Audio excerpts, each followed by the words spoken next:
Christmas is an excellent time of year for people to spend time with their pets, but it's also a time when we see particular dangers in the home environment. There's actually quite a lot of stuff around at that time of year. It's actually quite poisonous to dogs and cats. So I just wanted to give you a little run through of the main toxins that we see at this time of year. Now the big one, the one that I'm sure that you're all aware of, is chocolate.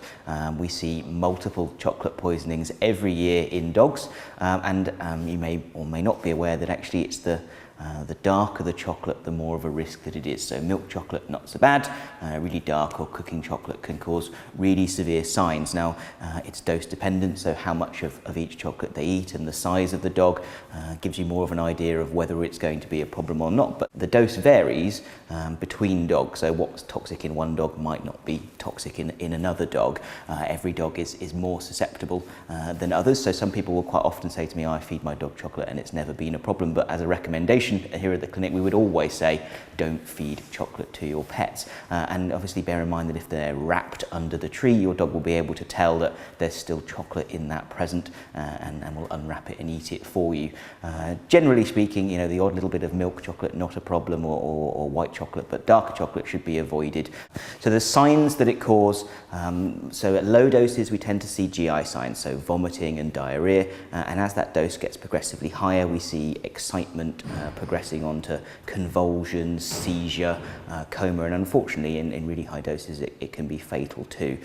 Whenever we see a dog that's eaten chocolate, we usually recommend that they're made to be sick and we can get out as much chocolate as possible, and then we give them charcoal to bind to any of the chocolate that's left in the stomach, and hopefully then it won't go on to be a problem.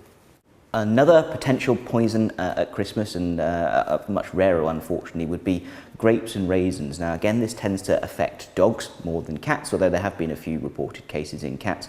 Nobody really knows why they're toxic, but in some dogs, grapes or raisins can cause kidney failure, and potentially a fatal one too. And it can be as little as just 1 or 2 grapes. It's not like large doses that we're talking about. So we would always recommend that people don't feed grapes or raisins. And I suppose at Christmas, the main risk would be things like mince pies and Christmas cake. So definitely none of that for your dogs, please, over the Christmas period.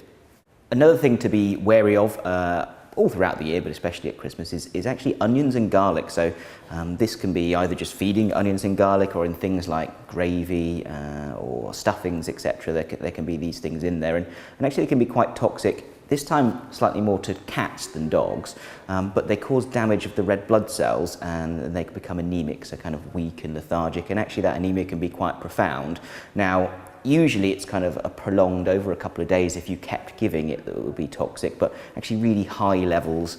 So if you gave a rather odd cat an entire onion, for example, that would probably cause an issue, but we tend to see it more with over a few days giving the same thing. So onions and garlic should be avoided, I would say. There's also potentially a problem in dogs too, but at a much higher dose would be needed. So low doses in dogs, not so much of a problem as they are in cats. One of the new really common poisons that we're seeing a lot more of as vets throughout the country is something called Xylitol. Now, Xylitol is an artificial sweetener that's being used more and more in human products. So either just as an artificial sweetener if you're adding that in, or in some cakes and sweets and things like that. So have a little look on the side and see if there's Xylitol in there, and if there is, absolutely shouldn't be fed to dogs. It's a really, really toxic product. And what it does is it acts like insulin and drives down the sugar level of the dog for a really quite a profound period, and to quite low levels. And really low sugar levels are really dangerous. You know, we get seizures and coma and potentially fatal. And actually, it's very difficult to treat. You need to just keep supplementing them with glucose intravenously until those levels come back up again. So just bear in mind that, you know, low calorie cakes and sweets and things with artificial sweeteners, they can be really, really dangerous for dogs. So our tree here is fake, but obviously you might have some plants around your house over the Christmas period. So the trees themselves tend to be too much of a poison problem. If you chewed on it, you might get a bit of sickness and diarrhea, I suppose. At the base of the tree, the water, I certainly would try and keep that covered so they don't drink that, because there can be some chemicals that accrue in that can be quite toxic. And actually, sometimes people put things like aspirin and stuff in the water to keep the plants looking healthier for longer, and that can be really toxic too. So no drinking of the water at the bottom. But the more common poisonous plants that we tend to see would be things like your mistletoe or or poinsettia, and they can really cause quite nasty vomiting and diarrhea if they're ingested. So just bear in mind, try and keep those out of the reach of your pets. Similarly, if you have lilies that you've bought in over the Christmas period, they can be really toxic for cats, and it can be really low devil. So if they just rub against them and lick the pollen, it can cause a complete kidney shutdown. So no lilies, I would advise, if you have cats over the Christmas period. So the Christmas turkey, obviously we'd usually give our pets a bit of the turkey over the Christmas period to make them part of our Christmas celebration, but you have to be careful with the carcass, because cooked bones can cause a real problem.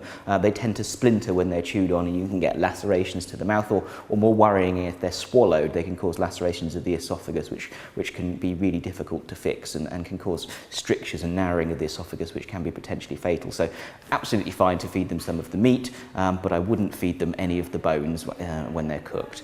And the other thing to say is that the amount that we're giving them should also be taken in moderation. So it's the same as us. The more we eat, the more problems they could get. I suppose if they overdid it, maybe just some sickness and diarrhea, but there are more potentially worrying complications that can happen, such as bloat, which is when the stomach massively fills up and rotates round and is as a surgical emergency, as those of you who have seen Marley and me will know. The other potential possibility we see in animals that eat loads is pancreatitis. So the pancreas is a little organ.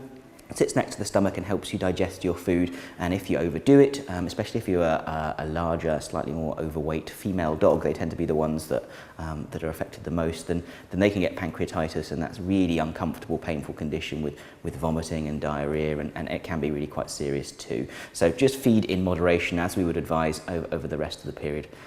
The last toxin I want to speak to you about is quite an unusual one. It's not one I've seen myself here at the clinic, although I do have some footage, which hopefully you can see here, of a dog recovering from macadamia nut poisoning that a chap from America was kind enough to send me. And it causes a really unusual poisoning whereby they get a paralysis of the back legs, and it can be complete paralysis. Obviously the dog in this video is pretty much recovered now, but when he was really badly affected, he couldn't walk at all. And obviously if you have an animal that all of a sudden can't walk, you might think it might be something like a spinal problem or a tumour, and you might decide to have them put down, when actually it's a really unusual poisoning caused by macadamia nuts. So with all the nuts that are around at Christmas, if your dog gets into those, then they can have this profound paralysis that is completely reversible, and within a couple of days they'll be back to normal again, but obviously you might not know that's what's going on. So keep macadamia nuts away from your dogs too. So hopefully that's just a nice little rundown for you of some of the toxins you have in your house at Christmas. Hopefully none of them will be a problem for you, but I'm sure we'll see plenty of cases here at the clinic, as we do every year, unfortunately. But from everyone here at the clinic, have a Merry Christmas.